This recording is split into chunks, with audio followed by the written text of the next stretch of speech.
Presents by Patel Digital Studio, Director Ashok Bhai Patel. जय श्री गणेशाय नमः। राजपुरोहित वीरपरा परिवार गांव केरिया शादी में पधारे सभी मेहमानों का हार्दिक स्वागत एवं अभिनंदन करता है। शुभ विवाह सुरेश बना संग पवन बनी।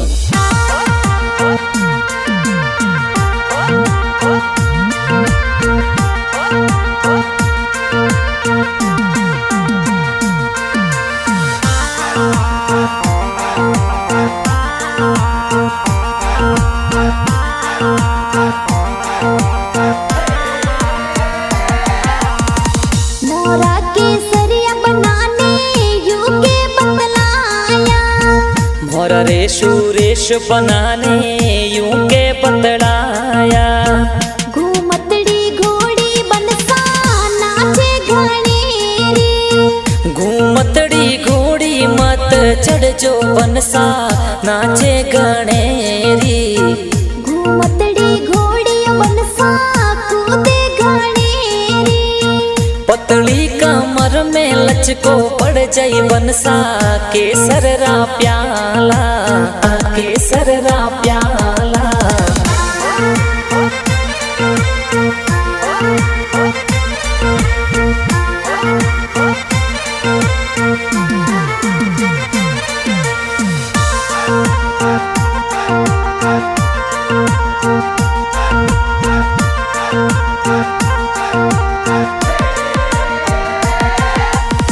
सरसा जी पापा जी तो लाड लड़ावे, सती देवी माता जी तो कोड करावे। बाबूजी बड़ा पापा कोड करावे, बड़ी मम्मी सुआ देवी लाड लडावे। बड़ा पापा कई जी घरना को ढीला देखो जोनो चढ़ावे, बड़ी मम्मी कई जे थोरा घना को ढीला ढोलों पर नाचे। मोरा केसरिया बनाने यूके बतलाया, मोरा रे सुरेश बनाने यूं के पतड़ाया। घूमतड़ी घोड़ी बनसा नाचे घनेरी, घूमतड़ी घोड़ी मत चढ़ जो बनसा नाचे गणेरी। घूमतड़ी घोड़ी बनसा कूदे घनेरी, पतली कमर में लचको पड़ जाई बनसा केसरा प्याला, केसरा प्याला।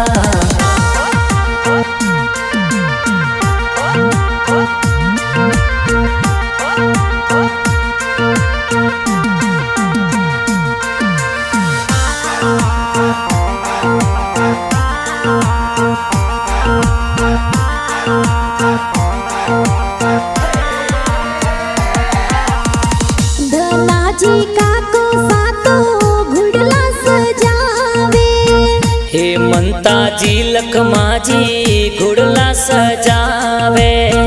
काकी साकेलम देवी घूमर घाले, शोभाग जस्सी देवी काकी सा प्यारा। काको सा घुड़ला सजावे प्यारा देखो जोनो में छाले, काकी सा लाड लडावे घणो प्यारो ढोलो पर नाचे। रघुवीर भाई देखो डीजे लगावे, धीरेश जालम भाई डीजे पर नाचे।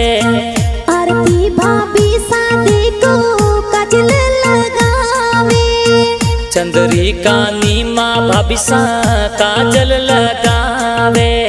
नरेश दशरथ श्री राम भाई डीजे पर नाचे, शारदा और सविता जे श्री बहनों कई जे ढोलों पर नाचे। पूजा शाजानु थोड़ी बहनों कई जे मेहंदी लगावे, घणी हुसीली बहनों डीजे पर नाचे कोड करावे।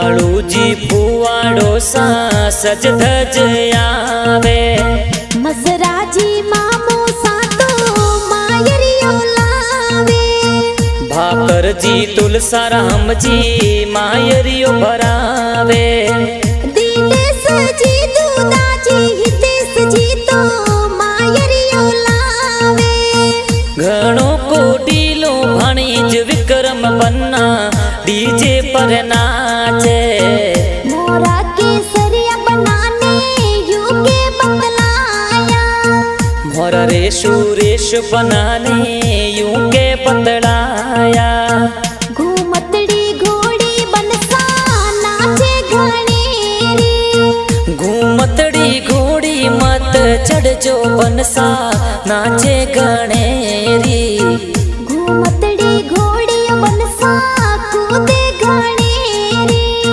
पतली कमर में लचको पड़ जाई बनसा केसर रा प्याला केसर रा प्याला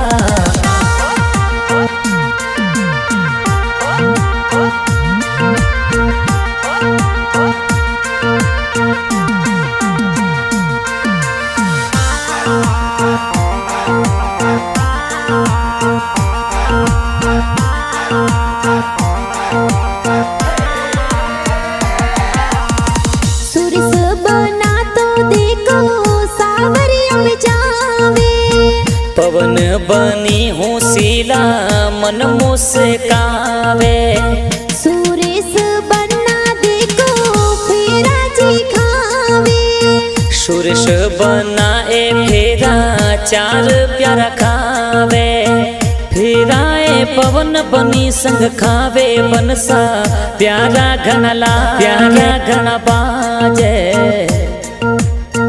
मोरा केसरिया बनाने यूके बतलाया मोरा रे सुरेश बनाने यूं के बतलाया घूमतड़ी घोड़ी बनसा नाचे घनेरी घूमतड़ी घोड़ी मत चढ़ जो बनसा नाचे गणेरी घूमतड़ी घोड़ी बनसा कूदे घनेरी पतली कमर में लचको पड़ जाई बनसा केसर